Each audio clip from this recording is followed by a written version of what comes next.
disruptor rounds or hammer point? Which one kills faster on car? Is PK worth picking up after the nerf? And can the new alternator mod make it a new meta? Welcome to the TTK Kings. Here we're measuring every single gun in a game and deciding the most powerful ones this season. We'll starting with breaking down each category with changes and then make a grand comparison with top 30 the most potent guns. Yeah, almost forgot, for better navigation, use chapters. While test is running, I'll quickly remind you what changed. Car now is in airdrop. Looks like devs just can't give up on hammer point and disruptor rounds. They keep trying to put these cursed models on different guns, still hoping that it's gonna be fine. So this time they slapped them on car.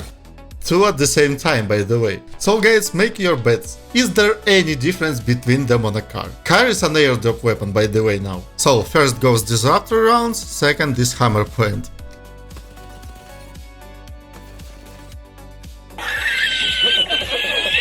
So I guys don't know, should I laugh about it or cry? On one hand, why should be they different? If one is better than another, then second completely lost sense. But in general, this is such a fun trolling from developers. I already can imagine how some big channels will argue and prove to you that one is better than another and bring some crazy ass points. Anyways, let's keep going. I promise I will show you something cool by the end of this section. By the way, surprisingly, a lot of weapons this season are having similar TTK stats. For example, Akimbo P20, which are also in airdrop, have the same TTK like the car. And surprisingly, our E45 is completely outclassed by almost half of the roster. So I promised you guys something really cool. That's the new model on Alternator. With it, this thing is a beast. I'm telling you, this is the new meta. Just look at that. Impressed? Pick up your jaw off the floor. R99 King is dead! Hail to the new king, baby! Alternator meta has begun. This is how it looks like in the right order.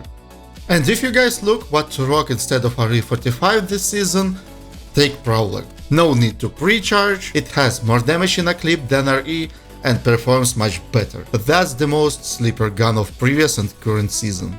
And you know guys, this season is hella strange. I probably will never get an answer why airdrop weapons are being outclassed by the ground loot, but the strangest thing is with Prowler. This season they increased time between bursts, so suddenly full auto mode on a Prowler has better TTK.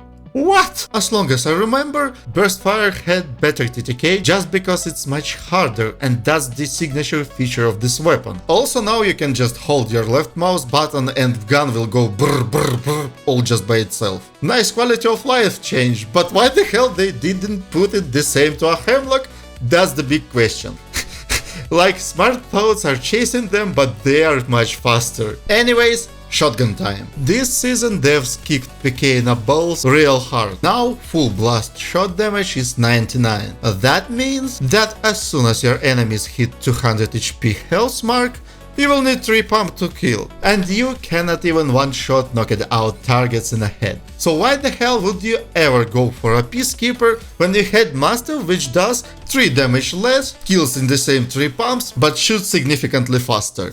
And also keep in mind that choke time was also nerfed. So, I don't know guys, let me know in the comments what do you think on that. And we move into the assault category. This season it's unchanged, but I would strongly recommend you to pay attention to Havoc. This is the dark horse of previous and current season. I barely heard that someone was talking about it, but it's busted. Probably cycle will repeat again. One of big guys will notice it, start using, then it becomes viral and meta, and then a lot of people will complain about it and it gets nerfed. I can feel in advance through the monitor how skeptical you are right now. But watch this. Even with pre-charge, it kills faster than RTO1 and Flatline. And wait till I unlock Turbocharger. That's the game changer.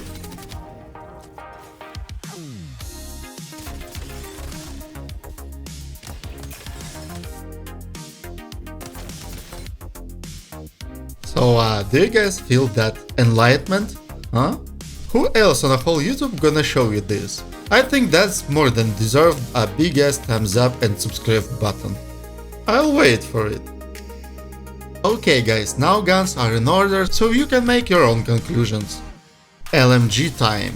Rampage mains, step forward. I had bad news for you. Filthy Dev's hands took a shield gen of your lovely gun. Now you can find it on a triple take. Previously, they already took one shield gen of a machine gun to put it on airdrop version. Now it's time for the ground one, I guess. And the worst part, it always feels that they took something precious away from you. But that's not all. They took away the reverse hipfire mechanic and kinda rolled back previous hipfire sprays. So this season from LMGs, worthy are Spitfire, L-Star and Rampage for early game, because in late game you probably will not find any termites to make it good. And you know guys, what concerns me the most about this situation is that it feels like they had no clear vision on what they are actually want to do with weapons. They are trying and testing some things, slapping them here, then rip off, put it there, then throw on a wall and hope that somewhere it's gonna click. Man, it's like watching scientists with some head trauma, fascinating and painful at the same time. It really reminds me of Creative Crisis, when you had no idea what you need to do, but you know you need to do something. It's some kind of a wicked spiral. We're gonna nerf the living shit out of machine guns because they are too powerful. Then we're gonna buff machine guns to the point that they are even more powerful than previous and add some modules on top of that. Because why fix what you can overcomplicate, right? And now we're gonna roll all this shit back, so I cannot not ask what the fuck you guys were thinking when you decided to do all of this in the beginning. Like, did Magic 8 Ball decide what are you gonna do with the gun? Same weird shit is happening with the Marksmans. 30-30 repeater with Skull Piercer overtook the meta. I get that they wanna nerf it a little bit, but instead of just deliberately touch couple of things, they decide to nerf a whole category, even though a couple of guns there are not deserve this at all. Reduced projectile size, scaling, launching speed, but what's the most important, headshot multiplier. Take for example Bocek Bow. Previously, when they introduced explosive arrows, they were forced to buff it twice per season to make it viable. And now with reduced damage to a head, you suddenly not killing your target in 2 headshots. And suddenly you cannot even finish off a knocked down guy because he's still 2 HP left. And suddenly TTK of weapon is ass. Instead of 1.5 seconds, you now have 2.1. And previously they fixed this with the second buff by giving a little bit of damage to the bow. 2 buffs to make it finally good, and 1 genius brain fart later, we're back to garbage. Apex never change.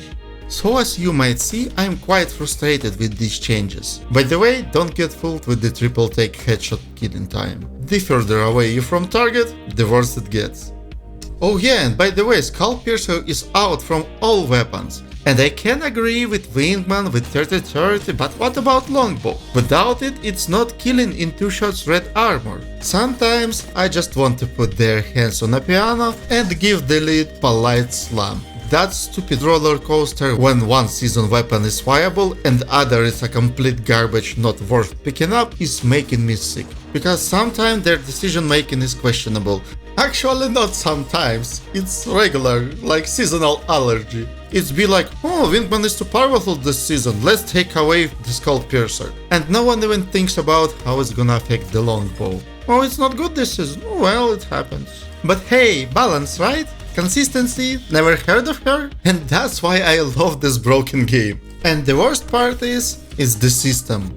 This is how they approach in the game and how they expect to manage it further. If you didn't notice, each season we had something absurdly overbuffed and then cut in a half season later or the next season. Alongside with the something else getting the same absurd overbuff. Classic Apex dev cycle, chaos, confusion, repeat. Longbow in season 27 in late game became weak. It not kills in 2 shots anymore and probably there is not much sense in it.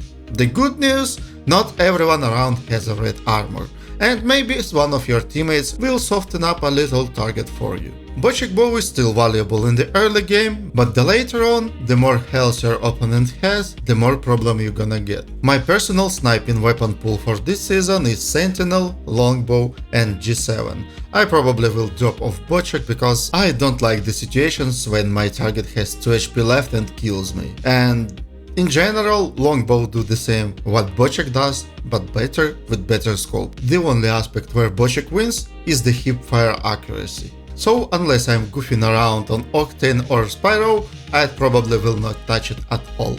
Okay, now it's grand comparison time. As you might see, Alternator with double tap is an absolute TTK king of this season. It beats every other weapon in the game, not only in body shots but also in headshots. And the second place gets Havoc. I'm tired of telling you guys that you are sleeping on this gun. It's absolutely gorgeous. If you're planning some serious rank climbing, it should be your number one go-to as for the assault weapon. Probably Havoc and the Alternator is the go-to combo of this season, unless you're sniping. Airdrop weapons are good, you can grab them if you didn't find anything better from the higher places in ranks, but I really doubt that you cannot manage to find yourself an Alternator, like, come on. Also, I would highly recommend you to try Prowler. This weapon is really cool. Early on, it drops people in 2 bursts to a head like nothing. If you manage that far, holy, you guys have much more patience than my average Apex teammates. If you enjoyed that little roller coaster of balancing decisions, you know what to do. Hit that like button so YouTube knows you are smarter than devs.